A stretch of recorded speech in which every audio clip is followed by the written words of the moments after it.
A Minnesota nurse was shot dead in her apartment. Clues on the scene suggested she took her own life, but investigators suspected it was foul play. 48 Hours contributor and co-host of The Talk, Natalie Morales, is here with a preview of this week's 48 Hours.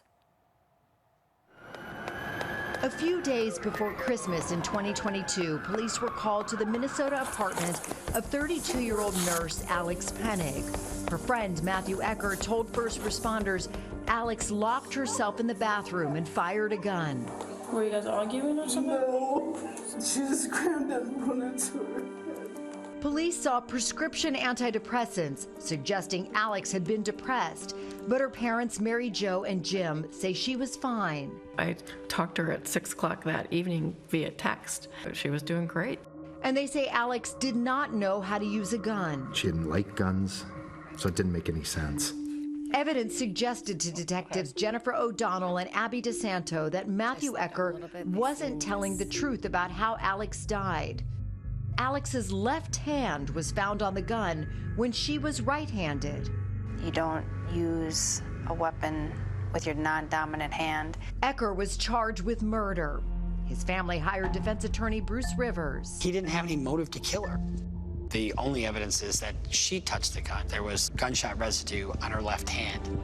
Matthew's family insists he would never hurt her. There's no way he did this. His sister Amy. I would bet my entire life on the fact that he is innocent.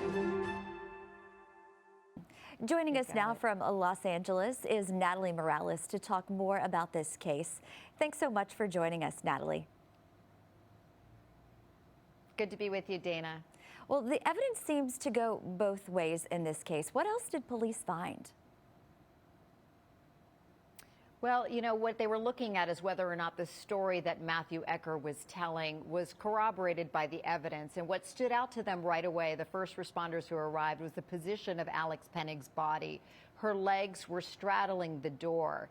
Now, Ecker said, he's a nurse practitioner, and he said when he heard the gun go off, he ran into the bathroom to try to help her. Now, if that were the case, if he pushed his way into the bathroom, as he said he did, investigators felt his legs would have been swept behind the door. It's a very small bathroom, but instead the way her body was positioned with one leg on each side suggested to the detectives that there perhaps had been a struggle at the door. Another key piece of evidence that, you know, was a big focus of the trial as well was that the gun was found on the left side, on her left shoulder, with her hand resting on it.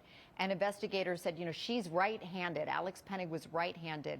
And it's highly unusual for a right-hand dominant person to use the left hand to shoot a gun. It's not impossible, but for them, they said that is highly unusual. So those were two of the biggest clues that they found at the scene.